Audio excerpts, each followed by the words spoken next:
আজ বুধবার 9/4/25 সনের রাত 10টা 64তম ক্লাসের 22তম রোগ এলএম গ্রুপের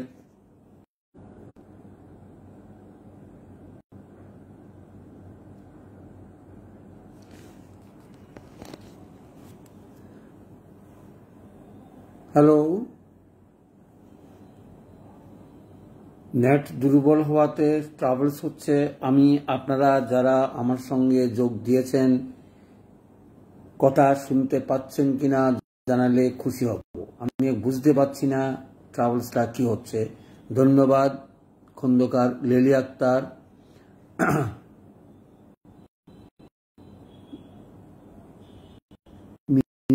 রায়, মিস্টার সিনহা, স্নিগ্ধা চুয়াডাঙ্গা থেকে ধন্যবাদ, কাজল আহমদ। তাহলে আমরা শুরু করতে যাচ্ছি 22তম রোগ অর্থাৎ এলিমেন্টারি ডিজিজের আজকে পেরিটোনাইটিস নিয়ে আলোচনা করব। সংক্ষেপে কাকে বলে এবং লক্ষণগুলো কি, কারণ, লক্ষণ এবং ওষুধের কিভাবে ভাগ করে মায়াজমের ভিত্তিতে আমরা ট্রিটমেন্ট করতে পারি সেই সুবাদে আজকের আলোচনা। এটা অত্যন্ত জটিল রোগ। এটা সময়তে খুব তাড়াতাড়ি যদি আমরা চিকিৎসা করতে না পারি তাহলে অনেক সময় অপারেশনের করতে হয় এবং জটিলতা বাড়ে। আমরা যদি প্রথম থেকে বুঝতে পারি এবং আমাদের ওষুধ যদি প্রয়োগ করতে পারি তাহলে যা কিছু ঘটেই সেটা একদিন বা 24 ঘন্টার ভিতরেই আপনি উপকারটা পাবেন। সেই সুবাদে আজকের এই আলোচনা। আমাদের লক্ষ্য হচ্ছে একটা, অপারেশনযোগ্য যত রোগী থাকুক আমরা কত সহজে ট্রিটমেন্ট করতে পারি। একটা কথা মনে রাখবেন, যখনই কোনো তাৎক্ষণিক অপারেশনের রোগ থাকে সেই সবগুলো রোগী অনেক সময় আমরা ধরেই নিতে পারি তরুণ রোগের। আমি এর আগে ব্যাখ্যা করেছিলাম তরুণ রোগ এবং ক্রনিক ডিজিজের মধ্যে পার্থক্য কী। সেই সুবাদে আমি বলবো ম্যাক্সিমাম অপারেশনযোগ্য অর্থাৎ 60 থেকে 70% অপারেশনযোগ্যই এগুলো সব তরুণ রোগের পর্যায়েই পড়ে, যদিও সেটা মায়াজমেটিকের কারণ থাকে, কিন্তু উচ্চাসটা হয় তরুণ রোগের। সেই কারণেই এই সকল রোগ চিকিৎসা করতে অনেক সময় আমাদের সুবিধা হয়। সেই সুবাদে আলোচনা। তাহলে পেরিটোনাইটিসটা কাকে বলে, অর্থাৎ অন্ত্র আবরকের ঝিল্লির প্রদাহ বলতে আমরা কি বুঝি। আমি একটু চলে আসি, এটাকে একটু পরিচয় দিয়ে আমরা চলে যাব। কারণ আমাদের দেহের ভিতরে যতগুলো অঙ্গ আছে সব অঙ্গগুলোকে একটা পাতলা আবরণ দিয়ে একটা থেকে একটা আলাদা করে রাখা হয়, যাতে করে কোনো রকমের ঘর্ষণ অথবা ঘর্ষণজনিত কারণে যেন একটার সঙ্গে একটা আঘাত না লাগে, একটার সঙ্গে একটা মিলেমিশে যেন কোনো ট্রাবল সৃষ্টি না করে। সেজন্য এই পর্দা আবরণী, যেমন পাকস্থলী, বৃহদন্ত্র, ক্ষুদ্রান্ত্র এবং যকৃৎ, প্লিহা, এই সকল কিছু এক একটার সঙ্গে এক একটা আলাদা। যেই পাতলা আবরণ দিয়ে আলাদা করা আছে সেই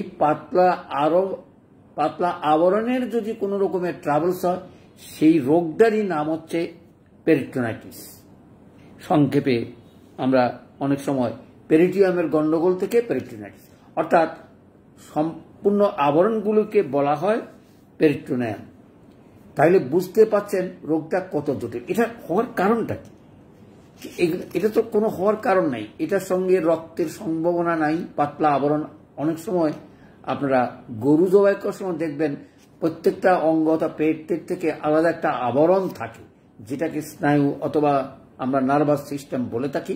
সেরকম একটা পাতলা পর্দা দিয়ে আবরণ থাকে এবং সেখানে কোনো রকমের রক্ত চলাচলও অনেক সময় থাকে না, ফ্লুইড থাকে। কিন্তু এই আবরণীতে যদি কোনো ট্রাভেলস হয় তাকেই আমরা বলবো পেরিটোনাইটিস। এখন চলে আসি কি কি কারণে হতে পারে। যদি কারণগুলো বলি, প্রথমে আমি বলবো ঠান্ডা এবং হিমের অর্থাৎ শীতের কোনো কারণ যদি থাকে, আঘাতের কারণে যদি থাকে, যেমন কিল, ঘুষি অথবা পড়ে যাওয়া অথবা কোনো রকমের অ্যাক্সিডেন্ট হয়ে সেটা আঘাত পেতে পারে, আঘাতের কারণে ছিন্ন হয়ে যেতে পারে, তখনই সেটা ট্রাভেলস হতে পারে। তারপরে কি হতে পারে? অন্ত্রে ছিদ্র, যেটা আমরা জানি পারপারেশন, অর্থাৎ ইন্টেস্টাইনে যদি কোনো রকমের ছিদ্র হয়ে যায় অথবা পাকস্থলী যদি কোনো ছিদ্র হয় অথবা অন্য কোনো অঙ্গ যদি ছিঁড়ে যায় অথবা ছিদ্র হয়ে সেই জিনিসগুলো বেরিয়ে আসে, তাহলে বুঝতে পারছেন কি অবস্থার সৃষ্টি হতে পারে। সেখানে কোনো এগুলো আবর্জনা পরিষ্কার করার কোনো কিচ্ছু নেই, তাতে করে সঙ্গে সঙ্গে সেটা ক্ষতে পরিণত হয় এবং জীবাণুঘটিত সেখানে তাড়াতাড়ি পৌঁছে যায় এবং এই ধরনের ট্রাভেলস হয়। আর কি হতে পারে? অ্যাপেন্ডিসাইটিস যদি ফেটে যায়, তাহলে বুঝতে পারলাম অন্ত্র যদি ছিদ্র হয়ে যায়, অ্যাপেন্ডিসাইটিস যদি ফেটে যায়, এরকম অঙ্গে অন্ত্র যদি অবরোধ হয় অর্থাৎ ইন্টেস্টাইনে যদি বাধা খায় এবং সেই বাধার কারণে সেখানে যদি পৌঁছে যায় অথবা পায়খানা যদি না হয়, তাইলে এই সকল কারণেও এই পেরিটোনাইটিসটা হতে পারে। অর্থাৎ এই সকল অঙ্গ যদি কোনো রকমের কোনো রোগ শোক হয়ে এটা বাইরে চলে আসে, অঙ্গগুলোর বাইরে যদি চলে আসে, তখনই গন্ডগোলটা হয় পেরিটোনাইটিসের। এমনি সচরাচর পেরিটোনাইটিসের খুব একটা ট্রাভেলস হওয়ার কথা না, তারপরও যেসব কারণে হয়ে থাকে সেগুলো আমরা একটু বিস্তারিত আলোচনা করার চেষ্টা করব। যেমন জীবাণুঘটিত কারণে হতে পারে, অর্থাৎ যদি সেটা ছিদ্র হয়ে সেখানে যদি জীবাণু হইতে পারে। তারে আর যেমন আমরা বলতে পারি, যেমন মহিলাদের গর্ভস্রাব, জরায়ু ট্রাভেলস অথবা জন্ম নিরোধক ওষুধ খেয়েও অনেক সময় সেই ট্রাভেলসগুলো হতে পারে। শিশুদের নাভি কাটা, অর্থাৎ নাভি ছাড়ার সময় যদি কোনো রকমের ইনফেকশন হয়ে সেই পেরিটোনাইটিসের জীবাণু চলে যেতে পারে, তাহলে সেটা ইনফ্লামেশন হয়েই ট্রাভেল সৃষ্টি করে। প্রশ্ন আসছে, স্যার এটা তো বুঝলাম, কিন্তু রোগগুলো আমরা কিভাবে পালন করব? দেখুন, এটা যদি অ্যাকুইট হয়ে থাকে, তাৎক্ষণিক হয়ে থাকে, আপনারা তাৎক্ষণিক ওষুধগুলো দেওয়ার চেষ্টা করবেন। নিশ্চয়ই আপনারা বুঝতে পারছেন আমি তাৎক্ষণিক ওষুধ বলতে কোনটাই বুঝাচ্ছি। চলে আসি লক্ষণগুলো কি। লক্ষণগুলো এমন কোনো পরিবর্তন আমরা এর আগেও জানি, প্রচন্ড বেদনা এবং এমন ব্যথা বেদনা এত বেশি অনেক সময় অজ্ঞান হয়ে যায়। অজ্ঞানে যদি জ্ঞান না ফিরে বুঝবেন সেই রোগীটা অসম্ভব সিরিয়াস। এই জন্য আমরা ওষুধগুলো সেইভাবে বলার চেষ্টা করব। তাইলে বেদনা এত ছটফট করে যেটা চিন্তা করা যায় না। কোনো রকমের পেইন কিলার দিয়েও অনেক সময় সেটাকে নিবৃত্ত করা যায় না। সে কারণে অনেক সময় পেইন কিলার দিয়ে অজ্ঞান করে রাখা হয় যেন সে পেইনটা না বুঝতে পারে। কিন্তু আপনাদের হাতে আমরা অবাক হবেন, আমরা ওষুধগুলো যদি সুন্দরভাবে সিলেকশন করে, আমি এটা কেস টেকিং বলবো, গতকালের একটা ঘটনার কথা বলবো, তাইলে বুঝতে পারবেন আমাদের সিলেকশনটা কি নির্ভর করে, এই এলএম পদ্ধতি আমাদেরকে কি আনন্দ দিতে পারে সেটা একটা কেস টেকিং বলবো শেষে। তাহলে আর কি হয়? শক্ত হয়ে যায়, অর্থাৎ পেটের পেরিটোনাইটিস হলে পেটটাই শক্ত হয়ে যায় এবং মনে হবে যেন শক্ত কোনো পাথরের মতন শক্ত হয়। জ্ঞান হারায়, পেটে বায়ু সঞ্চার হয় এবং শীত ভাব অর্থাৎ কম্পন দিয়ে জ্বর চলে আসে। তার কারণ এটা ইনফেকশন জনিত কারণে যদি আমরা সেই জায়গাগুলো যদি টক্সিক যেটা আমরা বলি, এগুলো জটিলতা নিয়ে আমি একটু আলোচনা করার চেষ্টা করব এবং সেটা আংশিক হতে পারে, স্থানিক এবং আংশিক হতে পারে। ওটা লোকে দ্বারা হইতে পারে, আর সর্বাঙ্গ জুড়েও হইতে পারে, কারণ জীবাণুঘটিত হলেই তাড়াতাড়ি সেটা ছড়ায়। তাহলে চলে আসি, এই যে কারণটার কথা বললাম, লক্ষণের কথা বললাম, সেগুলি চিন্তা করি আমরা যদি প্রথমেই ওষুধগুলো ভাবি, অর্থাৎ আঘাতজনিত কারণে বা হঠাৎ করে যদি হয়, আমাদের ওষুধ চমৎকার। হঠাৎ করে যদি কোনো কিছু হয়ে থাকে, আপনার মনে রাখবেন অ্যাকোনাইন, যা কিছু ঘটে আধা ঘন্টার ভিতরে আপনি বুঝতে পারবেন আপনার অ্যাকোনাইনটা কাজ করছে কিনা বা কাজ হবে কিনা। আচ্ছা, তাইলে কি হতে পারে? বেরোনো আসতে পারে, কিন্তু অ্যাকোনাইনটা যত তাড়াতাড়ি কাজ করে অন্য ওষুধের তত তাড়াতাড়ি অনেক সময় করে না। এই জন্যই প্রথম অবস্থা যদি আপনাদের আসে, আপনার অ্যাকোনাইন দিয়ে শুরু করতে পারেন। 15 মিনিট পর পরে 2 বা 3 বার দিলেই আপনার কাজ বুঝবেন, না বুঝলে বলবেন আপনি একটু তার লক্ষণগুলো সংগ্রহ করে অন্য কোনো ওষুধ আছে কিনা দেখেন, কিন্তু অ্যাকোনাইটটা আপনাকে রিলিফ দিবে। অর্থাৎ ততক্ষণে আপনার তার কাছ থেকে জেনে জেনে আপনার লক্ষণগুলো সংগ্রহ করার চেষ্টা করতে পারবেন, কারণ এটাই হচ্ছে অ্যাকোনাইটের বৈশিষ্ট্য। তারপরে চলে আসে, তারপরে আছে আর্নিকা। নিশ্চয়ই আপনারা জানেন আর্নিকার কাজটা কি। অর্থাৎ আঘাতজনিত কারণে যদি কোনো রকমের কোথাও পেরিটোনাইটিসের এরকম ঘটনা ঘটে, সেখানে আমরা আর্নিকা অনায়াসে দিতে পারি। এ সকল রোগে কিন্তু খুব ঘনমাত্রা দিতে পারেন, আধা ঘন্টা বা 15 বা আধা ঘন্টা পর পর, অবস্থা ভেদে। সেটাও আপনাদেরকে মনে রাখতে হবে। এই ডোজ এবং মাত্রাটা যদি ঠিক না করতে না পারেন, তাহলে আপনার ফলাফল পাওয়াটা অনেকটা কঠিন হয়ে পড়ে। চলে আসি তারপরে কি, তারপরে হচ্ছে বেলোডোনার কথা বললাম, তারও কিছু লক্ষণ আছে, সে লক্ষণগুলোর কথা মনে চিন্তা করবেন। ব্রায়োনিয়া এই, আর আমরা যদি চিন্তা করি ক্যান্থারিস, অর্থাৎ প্রস্রাবের সঙ্গে মিলে যদি জ্বালা পোড়া এবং তীব্র ব্যথা হয় এবং যন্ত্রণা হয়, তাতে করে আমরা ক্যান্থারিসের কথা বলি। এই 4-5টা ওষুধেই তরুণ রোগে আমরা ব্যবহার করতে পারি। অর্থাৎ প্রাথমিক স্টেজ আমরা এটা দিতে পারি। তারপর সেকেন্ড স্টেজটা কিভাবে ঠিক করব, সেটা হচ্ছে দেখুন, এটা যদি জীবাণুগঠিত হয়, আমি সবসময় বলে রাখি আর্সেনিক হচ্ছে 1 নম্বর। বুঝার উপায়টা কি, আর্সেনিক সচরাচর যখন জ্বালা থাকে এবং ক্ষত প্রারম্ভিক অবস্থায় আর্সেনিকে দিতে পারলে চমৎকার কাজ। এই জন্যই সেটা সিফিলিটিক মায়াজমের ভিতরেই পড়ে। তারপরে যে ওষুধটা আসবে সেটা মার্কসল আসতে পারে সিফিলিটিক মায়াজমে। তারপরে এপিসমেল, এটা 3টা বা 4টা মায়াজমের উপরে কাজ করে, অর্থাৎ শরিক, সাইকোটিক, সিফিলিটিক হয়ে আর টিউবারকুলোসিস ও এপিসের কাজ আছে, এবং প্রস্রাবের উপরেই সেটা বেশি কথা, অর্থাৎ ইউরিনারি ট্র্যাক্ট ইনফেকশন। অর্থাৎ আমরা যদি বলি প্রস্রাব সংক্রান্ত, অর্থাৎ একেবারে কিডনি থেকে আরম্ভ করে প্রস্রাব হওয়া পর্যন্ত যত রকমের ট্রাভেলস থাকে, এপিস কিন্তু সেই অঙ্গের উপরে চমৎকার কাজ করে। তারপরে চলে আসি, এটার পরে আমরা ব্যথা বেদনা যদি বেশি হয়, অনেক সময় আমরা কলসিনথিন আমরা দিতে পারি। আর যদি শরিক মায়াজমের রোগী হয়ে থাকে, অর্থাৎ শরিক মায়াজমের লক্ষণ প্রবলভাবে আছে এবং রোগটাও প্রথম স্টেজ বা দ্বিতীয় স্টেজে আছে, তাহলে আমরা সালফার ব্যবহার করতে পারি।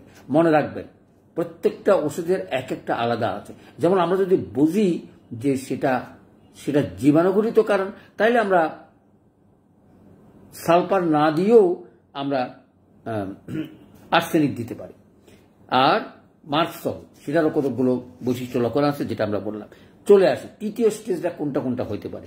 তৃতীয় স্টেজে যদি বলি, আমরা লাইকোপোডিয়ামের কথা চিন্তা করতে পারি। তার সঙ্গে যদি পেটের অসম্ভব ব্যথা, জ্বালা, যন্ত্রণা এবং সেটা কোনো কিছু ফেটে গেছে, তাইলে কিন্তু সেখানে আমরা ল্যাকোসিসের কথা চিন্তা করতে পারি, কারণ তখন তীব্র জ্বর এবং রোগীর অবস্থাও খারাপের দিকে। এই সকল রোগী হয়তো আপনাদের কাছে আসবে না, কিন্তু আপনারা এলোপ্যাথিক চিকিৎসার আগে আপনারা 2-3 মাত্রা দিয়ে অপারেশন বা এলোপ্যাথিক হাতে ছেড়ে দেবেন। তার কারণটা বলতেছি, এই যে 2-3টা মাত্রা অথবা ওষুধটা প্রয়োগ করলেন, তার জীবন অনেকটা রক্ষা হবে। আমি এই কথা বলছি না কারণ আমাদেরকে তো কেউ বিশ্বাস করে না, বিশ্বাস করাটাও কঠিন। আমরা সেই দায়িত্ব নিয়ে চিকিৎসা করতে পারিনি। আমারও কত যে ব্যর্থতা আছে, মাঝে মাঝে চিন্তা করি, হোমিওপ্যাথিক শিখতে পারলাম না, জানতে পারলাম না, কারোর কাছ থেকে বুঝতে পারলাম না যে কিভাবে চিকিৎসা করলে আমরা কঠিন যেগুলো ফেল করে আছি, সেই অর্থাৎ যেগুলো চিকিৎসা করতে পারতেছি না, সেগুলো কিভাবে করতে পারি। কারণ ভুল ত্রুটি আমাদের যথেষ্ট আছে। এই ভুল ত্রুটিগুলো মেনে আপনারাও এগিয়ে যান। ভুল থাকবেই, এবং সব রোগের চিকিৎসা আপনি করতে পারবেন সেটা না। আপনার যতটুকু সাধ্য আছে এলএম সিস্টেমে প্রয়োগ করে রোগীকে রিলিফ দেওয়ার চেষ্টা করুন। চলে আসি টেরিবিনথিন এবং ব্যারেট্রাম। এই যে টেরিবিনথিন ওষুধটা, প্রচন্ড ব্যথা কিডনির মেইন ব্যথাতে এই ওষুধগুলো, সেখানে পেরিটোনাইটিসে যদি কোনো ট্রাভেলস হয়ে থাকে, আমরা সেই ব্যথাটা যদি বুঝতে থাকি প্রচন্ড, তাহলে আমরা অনায়াসেই আমরা সেগুলো প্রয়োগ করতে পারি। তারপরে ব্যারেট্রাম অ্যালবাম। প্রশ্ন আছে, এই সকল ওষুধ আমরা লক্ষণ ভেদে অথবা মায়োজমেটিকভাবে চিকিৎসা করতে পারি। জটিলতা কি কি হতে পারে সেটা এবং কেস টেকিং এটা আলোচনা করে আমি আলোচনা শেষ করব। ধন্যবাদ বাড়িকে, আপনার থেকে দেখতেছেন। ধন্যবাদ। সামনে আসুন। নিলয় রেজিস্টার্ড মেম্বার 20 অভিজিৎ সরকার, ধন্যবাদ। আজকে বোধহয় অনেকেই প্রেজেন্স আছেন। চলে আসে কি কি কি কি কঠিন অবস্থা হইতে পারে বা আমরা কি করি বুঝবো। যদি দেখেন রোগী অজ্ঞান হয়ে আছে এবং জ্ঞান ফিরতেছে না, জ্ঞান ফেরার জন্য আপনি হয়তো 10-15 মিনিট টাইম নেবেন। যদি জ্ঞান না ফিরে সঙ্গে সঙ্গে আপনি হসপিটালের ব্যবস্থা করবেন, কারণ তখন আর আপনার মতন বা আমাদের মতন ওষুধ দিয়ে কিচ্ছু করার আর সময় থাকে না, কারণ আপনি চেষ্টা করে ফেলছেন। কি দিয়ে? কার্বোভেজ দিতে পারেন, এখনএট দিতে পারেন, অন্য একটা ওষুধ দিয়ে 2-3 বার দেখে 15 মিনিট অপেক্ষা করলেন, অথবা ওষুধ দিয়ে ছেড়ে দিলেন। ভাগ্য থাকলে দেখবেন সে আপনার সেখানে যাওয়ার আগেই হয়তো আপনার ওষুধের কাজ হয়ে গেছে, তখন তারা হয়তো ব্যবস্থা করবে। চলে আসি কি কি হতে পারে। এরকম যদি হয় তাহলে অপারেশন ছাড়া আর কোনো রাস্তা থাকে না। তাহলে কি হতে পারে? পেটে যে বললাম যে ইনফেকশন হতে পারে, ইনফেকশন থেকে সেপ্টিসিমিয়া, অর্থাৎ এই সকল রোগের অনেক সময় আমরা ওষুধ দিয়ে আমাদের উপরে বিশ্বাস করাটা অনেকটা কঠিন হয়ে পড়ে। সেই কারণে বলছিলাম আমরা বিশ্বাস হারিয়ে ফেলছি। তারপরে সেখান থেকে সেপ্টিসিমিয়া থেকে টক্সিন হতে পারে, রক্ত যদি মিশে যায় এবং এই টক্সিনের কারণে হার্ট ফেল করতে পারে। সেরকম রোগী যদি পান সেইভাবেই ব্যবস্থা করার চেষ্টা করবেন। আমাদেরকে যা চিন্তা করতে হবে অগ্রিম চিন্তা করতে হবে। রোগীটা কোন দিকে গড়তে পারে, কি কারণ হলো, কেন হলো, এগুলো বোঝার মতন হয়তো কয়েকটা রোগী দেখলে বুঝতে পারলাম। আমাদের কাছে তো রোগীগুলো আসে না, তাইলে আমরা বুঝতে পারতাম যে আমরা কিভাবে চিকিৎসা করব। তারপরে লিভার এবং কিডনি ট্রাভেলসের কারণে হতে পারে, অর্থাৎ সেখানে যদি ব্যথা বেদনা হয় এবং ইনফেকশন যদি হয়ে যায়, ইনফেকশনের কারণে যদি প্যারাফারেন্সে ইনফেকশন হয় তাইলেও সেটা হতে পারে। অর্থাৎ জীবাণুঘটিত রোগ যদি হয়ে থাকে সেটাই হচ্ছে আমাদের মূল কারণ। চলে আসে আমি যেই কেসটা কথা বলবার সেটা বলেই আজকে আলোচনাটা শেষ করব। চলে আসি তাহলে এই প্যারাফারেন্সিং নিয়ে, যদিও সেটা খুব জটিল এবং রোগীও খুবই কম, কারণ হলো সচরাচর এটা হয় না।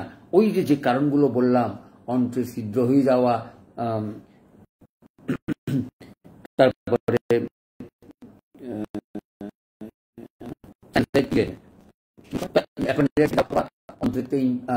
আধগুলো জোড়া লেগে যাওয়া, এই সকল কারণেই বেশি হয়ে থাকে এবং সেগুলো জটিল হয়। কিন্তু আপনারা যা করবেন তাড়াতাড়ি করে ঘনমাত্রা দিয়ে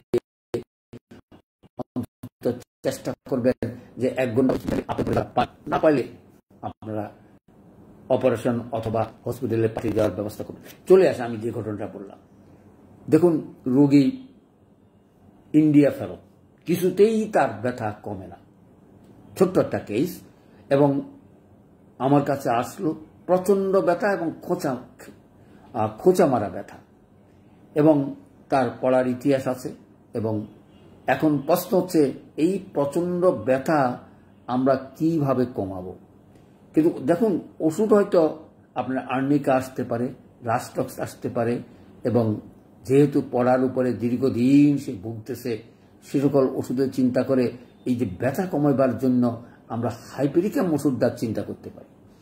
স্নায়ুর উপরে, নার্ভের উপরে যদি কোনো কিছু কাজ করে, এই হাইপেরিকাম হচ্ছে সবচেয়ে বেশি এবং সবচেয়ে বেশি দ্রুততমভাবে কাজ করা হয় পেইন কিলারের জন্য। কারণ আমরা দেখবেন অনেক সময় পেইন কিলারের ওষুধ এলোপ্যাথিকেরা হয়তো দিতেই পারে না, কারণ তাদের প্রত্যেকটা ওষুধ কিডনি বা লিভারের উপরে ট্রাবল সৃষ্টি করে বিদায় তারা পেইন কিলার সহজে প্রয়োগ করতে চায় না। আপনারা মনে করিন না যে তারা পেইন কিলার সহজে দেয়, রোগীর কারণে অথবা রোগী সহ্য করতে পারে না, এই জন্যই হয়তো তারা ব্যবহার করে। আমি প্যারাসিটামলের কথা বলছি না, প্যারাসিটামল থেকে বহু ওষুধ তাদের আছে যেগুলি খুব তাড়াতাড়ি কাজ করে, কিন্তু কয়েকবার কাজ করার পরে আর করে না। অর্থাৎ শরীরে যখন রেজিস্ট্যান্স হয়ে যায় তাহলে আর কাজ করে না। কিন্তু আমাদের সুবিধাটা কি, আমাদের এরকম রেজিস্ট্যান্স হয় না। আপনারা যদি লক্ষণ মতন দিতে পারেন, তাহলে আমি কি করলাম, আমি সেই কথাই প্র্যাকটিক্যাল যেটা ফলাফল পেয়েছি সেটাই বলা ভালো। আমি চিন্তা করলাম যে তার যে ব্যথা এবং ব্যথার যে বর্ণনা, হয়তো পড়ার ইতিহাস, আমি রাস্টকটা চিন্তা করলাম আর হাইপেরিকামটা চিন্তা করলাম। তাহলে চলে আসি মাত্রাটা কি হবে, কারণ এগুলো আমাদের জানার বিষয়। কারণ যেটা ফলাফল পেয়েছেন সেটা বললেই ভালো। আমি কথা বলছি না, হয়তো আপনারা আরো ভালো মাত্রা জ্ঞান আপনাদের আরো হবে, এটা আমার হলো। আমি 15 মিনিট পর পর হাইপেরিকাম দেওয়ার কথা বললাম, আর 3 ঘন্টা পর পর 4 ঘন্টা পর পর 4 বার দিতে বলেছি পার ডেতে রাস্টক্স। বললাম একদিন দিয়েই পরের দিন আমাকে খবর দিবেন। অর্থাৎ গতকাল আমি সকালবেলা রুগী দেখেছি এবং সকালবেলা দেখে বললাম হাইপেরিকামটা আজকে আধা ঘন্টা পর পর খেতে থাকবেন, আর তার ফাঁকে যখন খাবেন তখন রাস্টক্সটা খাবেন এবং 4 ঘন্টা পর পর। প্রশ্ন আসছে, স্যার একত্রে 2টা ওষুধ দিলেন কেন? নিশ্চয়ই এটা আপনাদের প্রশ্ন থাকতে পারে, সেই উত্তরটা আমি সমাধান দিচ্ছি। তার কারণ হচ্ছে, দেখুন এই জন্য আপনাদেরকে বলি সিম্পল ওষুধ অর্থাৎ অগভীর ওষুধ আর গভীরতার ওষুধ। রাস্টক্স কিন্তু একটু গভীরতার ওষুধ, আর হাইপেরিকাম কোনো গভীরতা নেই। তাহলে বুঝতে পারছেন এই যে, অর্থাৎ ব্যথা যদি রোগী সহ্য করতে না পারে, ব্যথার কারণে যদি অস্থির হয়ে পড়ে এবং ব্যথার কারণে যদি কত রকমের ট্যাবলেট খেয়েও সে উপকার না পায়, তাহলে ব্যথাটা আমাকে কমাতে হবে। কমাতে হলে আমি তো হাইপেরিকাম ছাড়া উপায় নেই। আর আমি যদি খালি হাইপেরিকামই দিয়ে যাই তাহলে আমার মূল বেদনাটা কমবে না, কারণ মূল বেদনা হচ্ছে রাস্টক্সের। অর্থাৎ হাড়ের ব্যথা বলেন, মাসেলের ব্যথা বলেন, কিন্তু নার্ভের ব্যথা আমার হয়তো হাইপেরিকামে কাজ করবে। ঠিক সুন্দরভাবে উনি খেয়েছেন, খেয়ে আজকে আমাকে বলল আর চমৎকার কাজ করেছে, আমার আর ব্যথা নাই। তখন আমি বললাম যে আপনি হাইপেরিকামটা বন্ধ করে ফেলেন, রাস্টক্সটা দিনে 3 বার করে খান। 4 বার করে প্রথম দিন দিলাম 4 ঘন্টা পর পর, অর্থাৎ আর আজকে বললাম 3 বার করে। আমি কেন এগুলো বলছি, আপনারাও আপনাদের টেস্ট টেকিংগুলো আমার কাছে দিয়ে আমি অ্যানালাইসিস করে দেবো। ভুল ত্রুটি আমাদের হইতেই পারে। আপনি হয়তো সেখানে লিডামও দিতে পারতেন, তার ব্যথার বর্ণনা শুনে হইতেই পারে, ভুল হইতেই পারে। লিডামে যে কাজ করবে না তা না, হয়তো হাইপেরিকামের মতো কাজ নাও করতে পারে এত তাড়াতাড়ি, তবে কাজ করবে, কারণ ওটাও স্নায়ুগঠিত রোগের। আমাদের স্নায়ুগঠিত রোগের আরো অনেকগুলো ওষুধ আছে, এগুলো প্রয়োগ করি নিজেরা শিখতে হবে, অথবা নিজেরা উপকার পাইলে সেই উপকারগুলো আমাদেরকে শেয়ার করা, অর্থাৎ ম্যাটেরিয়া মেডিকা যেটা লেখার দায়িত্ব আপনাদের। কারণ এই সকল সিমটম দিয়েই ম্যাটেরিয়া মেডিকার নতুন লেখে আপনারা লিখবেন এই চিকিৎসা করে আমি এই ওষুধ দিয়েছি। কারণ আমরা যখন এখন ম্যাটেরিয়া মেডিকা পড়তে যাই সবগুলোতে শততম মাদার অথবা অন্য কিছু, সেখান থেকে বেরিয়ে এসে নতুন যুগের নতুন বই আপনাদের উপরে নির্ভর করবে লেখার দায়িত্ব। তাহলে চলে আসি, অর্থাৎ আমরা এই যে ওষুধের কথা বললাম, এই ব্যথার মনে রাখবেন, ব্যথার ওষুধগুলো এলোপ্যাথিকের কাছে আর কিছুই থাকে না, এবং তারা অনেক সময় ওষুধ দিতে চায় না যদি কোনো জটিল রোগী হয়। কারণ ওষুধ দিতে গেলেই কিডনি অথবা লিভার ফেল করে। যেমন ধরেন কিডনির রোগী যদি এরকম পেইন হয়, তারা কখনো কড়া কোনো ওষুধ দিতে চায় না, কারণ সেটা মেডিসিন ডাক্তারের কাছে পাঠাবে, মেডিসিন ডাক্তার চিন্তা করবে এই ব্যথা কমার জন্য কোনো ওষুধ দিতে পারে। কিন্তু আপনারা হাত ভর্তি আপনাদের ওষুধ, এবং এক একটা ওষুধ এক একটা কেস টেকিং নিয়ে যদি আপনারা লিখে যেতে পারেন, নেক্সট জেনারেশনের জন্য আরো অনেক ভালো হবে। আমাদের দেখুন কত রকমের পেইন কিলার আছে, যেমন এখানে আমি আলোচনা করেছিলাম কলোসিনথিন, এটার একটা নির্দিষ্ট লক্ষণ আছে এবং চমৎকার কাজ করে। এরকম স্নায়ুগঠিত স্নায়ুর উপরে আরো ওষুধ আছে, সেখানেও এটাও অনেকটা স্নায়ুগঠিত ব্যাপার। অর্থাৎ পেটের ট্রাভেল যদি চাপ দিয়ে ব্যথা কমে, সেই হিসাবে এরকম প্রত্যেকটা ওষুধেরই ব্যথার বর্ণনা করা আছে, কার কোন রকমের ব্যথা, এবং সেই ব্যথার ওষুধগুলো যদি লক্ষণ মাফিক ঘনমাত্রা দিতে পারেন তাৎক্ষণিক কাজ পাবে, এবং কাজটা এলোপ্যাথিক থেকে তাড়াতাড়ি হবে। অনেকের ধারণা যে আমাদের ট্যাবলেট নাই, আমাদের প্যারাসিটামল তাদের কত তাড়াতাড়ি কাজ করে, আমাদের কোনো ওষুধ নেই। মনে রাখবেন 50 পদ্ধতি আপনাকে চোখে আঙুল দিয়ে দেখিয়ে দেবে কত তাড়াতাড়ি আপনি চিকিৎসা করতে পারেন যদি লক্ষণ মতন আপনি একটু ঘনমাত্রা দিয়ে, কারণ আপনার তরুণ রোগ, তা এটা নিশ্চিত হয়ে গেলেন, কারণ কোনো পেইন কিলার অমুক কিলার তরুণ রোগ, সেটাকে আমাকে কমাতে হবে, তখন আপনারা ঘনমাত্রা দিয়ে টেস্টটা করে নেবেন। যা কিছু ঘটে 15 মিনিট পর পর 2 বার 3 বার দিলে যদি ওষুধটা সিলেকশন থাকে অটোমেটিক্যালি কমবে। কারো কাছে নাই না, কারো কাছে জিজ্ঞেস করার প্রয়োজন নাই, যদি কাজ না হয় সিলেকশনটা হয়নি। এত সুন্দর সিস্টেম, এটা আমি আমার জীবনে আমি বহুবার দেখেছি, কারণ আমি কাজ দেখেছি 5 সেকেন্ডও, কাজ দেখেছি তত 10 মিনিট 15 মিনিট পর পর সিভিয়ার পেইনের সময়। যেটা আপনাকে আজকে ঘটনা যেটা বললাম সেটাও সেরকম ঘটনা। কিছুতেই এলোপ্যাথিক্যালরা কোনো ওষুধ দিয়ে কমাতে পারছে না, এখন তারা আর ওষুধ দেয় না, কষ্ট তার সীমা নাই, সেই কষ্ট নিয়েই আসছে। এবং আমি বলবো এইভাবে চিকিৎসা সেবা দেওয়ার চেষ্টা করবেন, তাহলে আমাদেরও উপকার হবে। আপনারা আপনাদের শেয়ার করার চেষ্টা করবেন কিভাবে চিকিৎসা করে কি ওষুধ দিলেন, এই এক কথা। আর একটা কথা হলো, ইদানিং আমার ইউটিউবে যে ভিডিওগুলো আপনাদের সঙ্গে শেয়ার করি সেগুলো একটু শেয়ার করার চেষ্টা করবেন, আমরা যেন একটু প্রচারটা করতে পারি। কারণ নবযুগের নবতম যদি আপনারা সবার কাছে এই শুভবার্তাটা না পৌঁছান, খালি নিজে নিজে ডাক্তারি করলে চলবে না, আমাদেরকে আলোচনা করে নিজেরা আরো যেন দক্ষ হইতে পারি সেই চেষ্টাই করবেন। এই আহ্বান জানিয়ে আজকের আলোচনা শেষ করছি। সকলকে ধন্যবাদ।